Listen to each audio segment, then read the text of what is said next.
ulindeni yena ufita can understand bakutheni lento.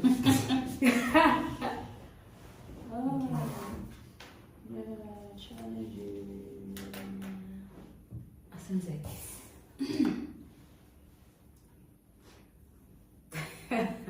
Greetings, viewers. Welcome to Milisaint, your journey to greatness.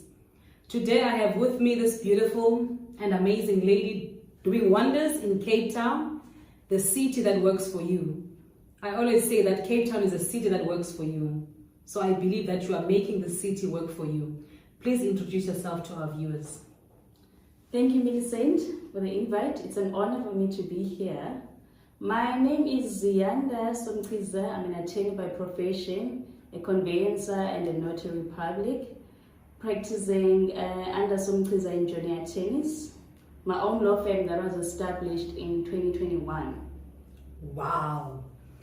So we are here to know more about you, exactly everything that has got to do with you being an attorney, a black one and a female one, and a young woman at that. You could have chosen anything, but I love the fact that you recognize that you are great and you are meant to achieve great things. And I also want to say to our viewers that we are doing this because we want you to know, to remember, to be inspired that you are also created to be great. Please tell us more about your journey to greatness as an attorney. Okay, thank you. I grew up in the Eastern Cape, in Umtata, in the villages. I'm a rural girl. Yes, and from there I furthered my studies, high school in Pretoria. Okay.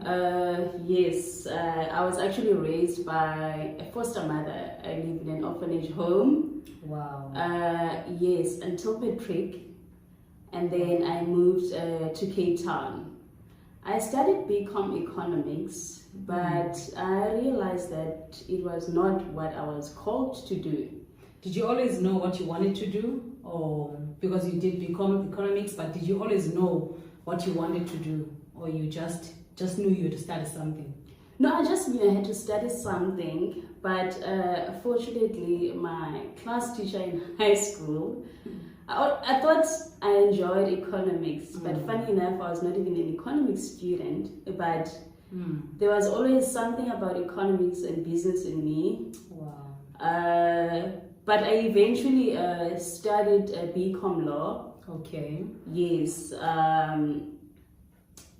I graduated I enrolled for my BCom in 2012. Okay. And I furthered my studies to do my LLB in 2015 at the University of South Africa. Wow. Yes, and from there I went to the University of Cape Town, the law school at UCT. Wow. Yes, I struggled after law school actually to secure articles for 13 months, like 1 year, 1 month, before I got my articles. And what did you do in the meantime while you were trying to get your articles? What kept you busy? Why did you give up? Because most give up. No, I didn't give up because I knew what I wanted to do, and I knew I was born to be great. I knew I was destined for great things. Wow. So that on its own kept me going. And I knew that God's timing, yes, God's timing is everything. Yes. Just because He delays things, that does not mean He's saying no. deny. Yes, He's saying no. It's not yet, not a no.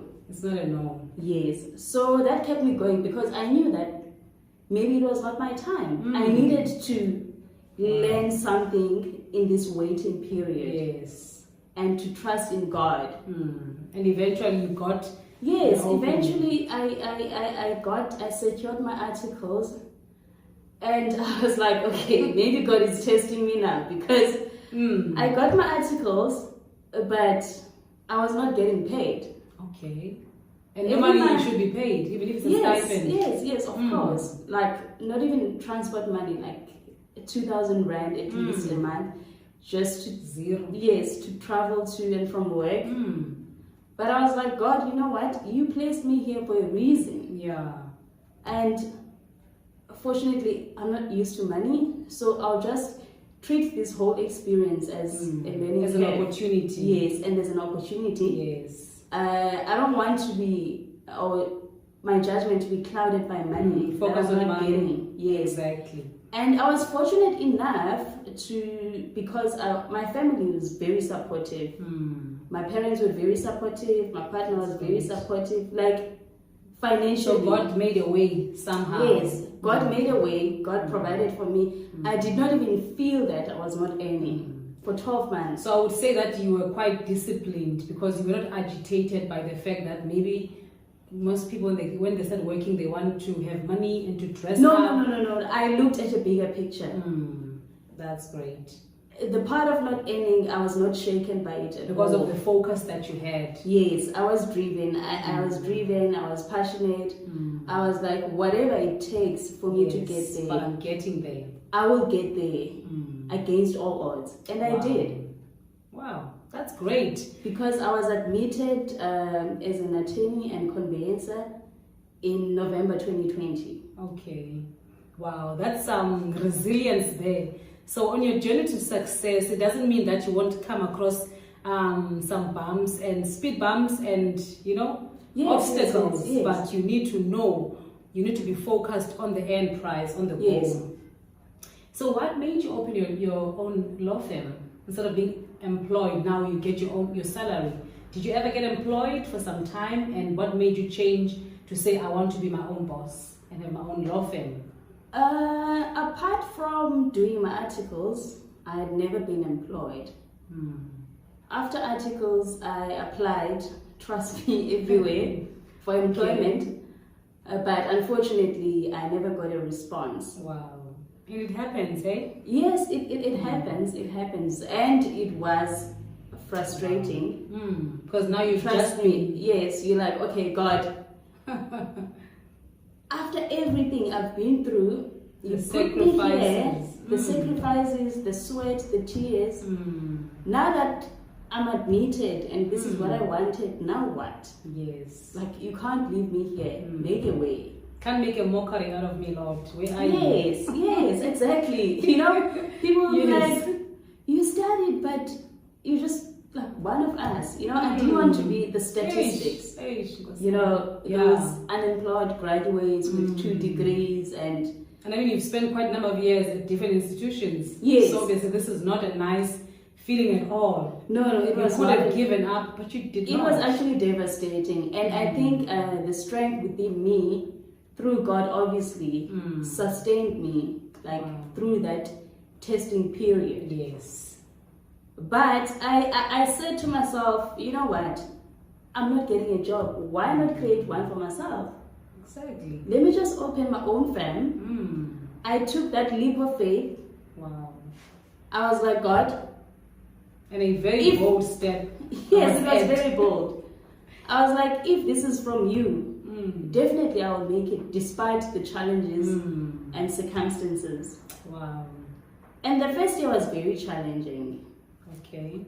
It's been how many years now since you've opened your practice? It's been 2 years. 2 years. That's a long time. That's a long time. Yeah, it just feels like yesterday. Thank you. Okay. Yes, it's been 2 years and it gets better each year. Depending on the effort and the energy that you put in, the work. Obviously, you get those sleepless nights. Sometimes I'll be in the office by 6. Thinking that I would leave at 3 o'clock because I worked from 6 o'clock. Yes. But you live here. Yeah, but the thing 6 in the evening. Because now this is your baby. Yes. So you have the maximum responsibility. You cannot say that so and so will do it. You have to make sure that it's done. True. And I was not hard on myself because I know that when a baby is born, it can't just walk. It needs to be nurtured. It must be nurtured.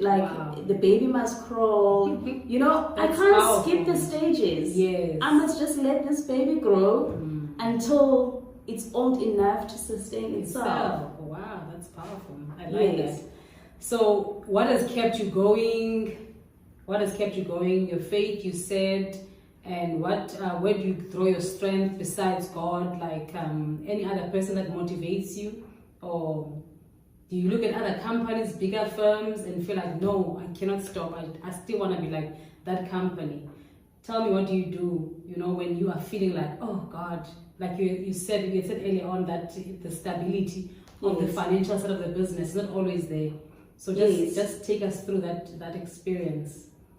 What keeps me going is, apart from God, it's the support that I get from my family, from my partner, and my late mom, because she always referred to me as her beacon of hope. So I want to make her proud, even beyond the grave. Wow. Also my siblings that look up to you. Yes. So basically this is like a legacy. When God says you are great, he said to Abraham that I will make your name great, and I believe that God has said that about all of us. So you are actually holding the torch, the light for your entire family. Yes. Wow, yes. That's amazing.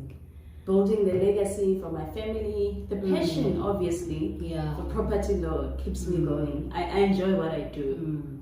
Yes. So I must also say that I'm in real estate. I'm a property practitioner, and I work a lot with Ziyanda in property deals. She's the one that makes sure that properties are transferred and the names change from the one seller, which is the current owner, to the new owner, the buyer.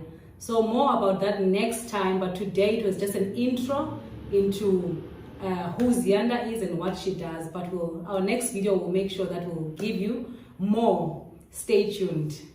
Thank you so much, Z. That was awesome. Thank you. Okay, we can